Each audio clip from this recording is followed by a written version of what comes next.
चला तर श श आणि स यावरून तुम्हाला समजलं की स हा वैष्णव व्यंजन आहे.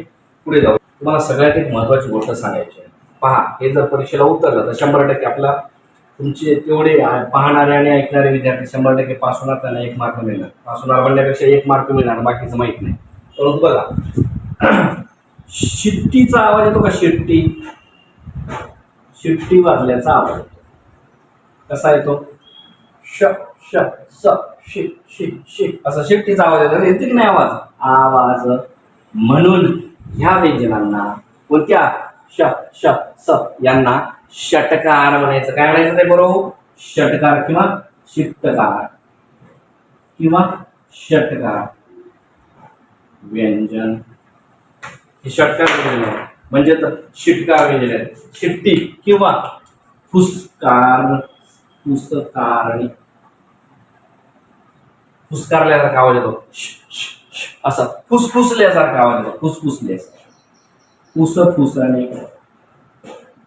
म्हणून हे व्यंजन जे आहेत फुसफुस व्यंजने आहेत. फुसफुसट है ना. त्यांचं उच्चारण कसं आहे? फुसफुस असा होता, असा. किंवा षटकार शिट्टीसारखा असा. म्हणून हे षटकार व्यंजने, फुसफुस व्यंजने, अशा प्रकारे यांना आणखीन दुसरे 2-3 नावं आहेत. ऊष्म व्यंजने पण म्हणा, घर्षण व्यंजने पण म्हणा, फुसफुस व्यंजने आहेत, षटकार व्यंजने आहेत. कसाही कोणत्याही शब्दावर प्रश्न येऊ द्या, कोणताही शब्द टाकून तुम्हाला फिरून टाकू द्या, तुम्हाला उत्तर लिहिता आलं पाहिजे. कारण 4च आहेत ते: फुसफुस व्यंजने, षटकार व्यंजने, ऊष्म व्यंजने, घर्षण व्यंजने. म्हणजेच श श आणि स हेच आहेत ते, दुसरं कोणतंच नाही आहे. चला, प्रश्नाचं उत्तर मिळालं. हे व्यवस्थित आहे. कसं बघा, खाली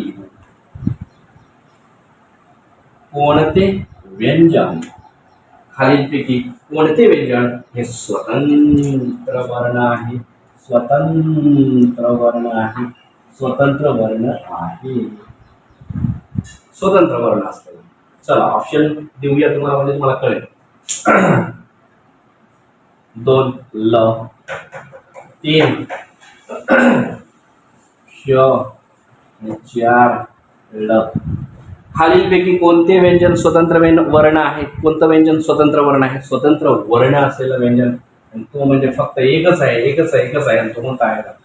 हा पण नाही, हा पण नाही, हा पण नाही. हे तर हा कोणता आहे? श. श काय तो? श काय तो?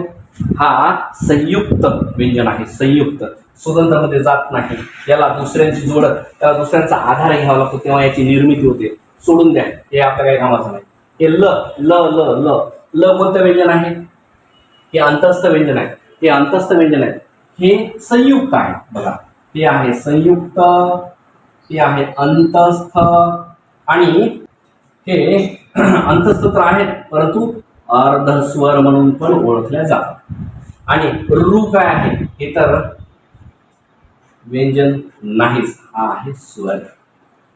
हा आहे स्वर. तुम्हाला व्यंजन विचारलेलं आहे, त्यामुळे याचा तर काही प्रश्नच उरला नाही. याचाही नाही उरला, याचा नाही उरला, राहिले हे म्हणजे ल. मग हा काय आहे? हा स्वतंत्र आहे. स्वतंत्र. मग स्वतंत्र आहे तर मग हा कुठून आला?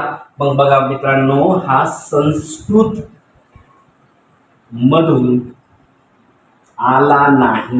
नाही म्हटले मी, तुम्हाला वाटत असेल थोड्या वेळा फक्त की आलाच म्हणता येईल काय? संस्कृतमधून नाही आला. हा संस्कृतमधून ल नाहीच, तिथं नाहीच, तो ल आहे, परंतु संस्कृत ल नाही. मग हा आला कुठून? हा एक स्पष्ट. दुसरा आहे हा द्रविडियन आहे. म्हणजेच दाक्षिणात्य आहे.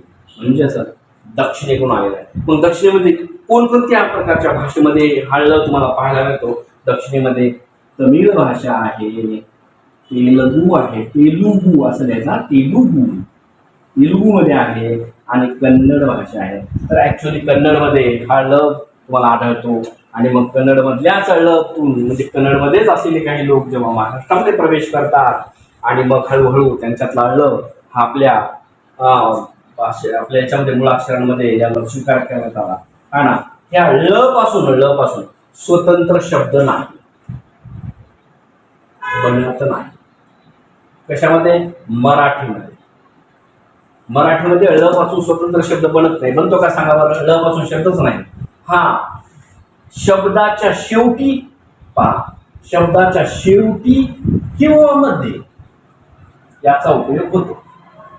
शब्दाच्या शेवटी किंवा मध्ये याचा उपयोग होतो. याचा उपयोग करतो. चला आपण पाहूया उदाहरण काही. जसं की बाळ शब्दाच्या शेवटी ळ आलं है ना, माळ शब्दाच्या शेवटी ळ आलं, अशा प्रकारे. मधात एखादा असलेला काय काय एखादा मधात असलेला शब्द सुचतो का? बघा बरं, सळई है ना, लोखंडाचा जो ही तार असेल नाही का आपण सळई म्हणतो, जाड असेल तर ती है ना. अशा प्रकारे हे तुम्हाला समजून घ्यायचं आहे आणि हे समजल्यानंतर तुम्ही स्वतः वर्ण असं लिहू शकता. कशाही प्रकारचा प्रश्न विचारला की तुम्ही त्याचं उत्तर देऊ शकता. तुम्ही खूप हुशार आहात आणि मग अशा हुशार विद्यार्थ्यांना तर जास्त काही सांगण्याची गरजच नाही. चला तर ठीक आहे, आपण इथे थांबणार आहोत. सगळ्यांना गुड बाय, धन्यवाद. पुन्हा आणखीन असेच काही प्रश्न घेऊन येऊया आणि त्याचं स्पष्टीकरण करूया. आपण इथे ठेवू.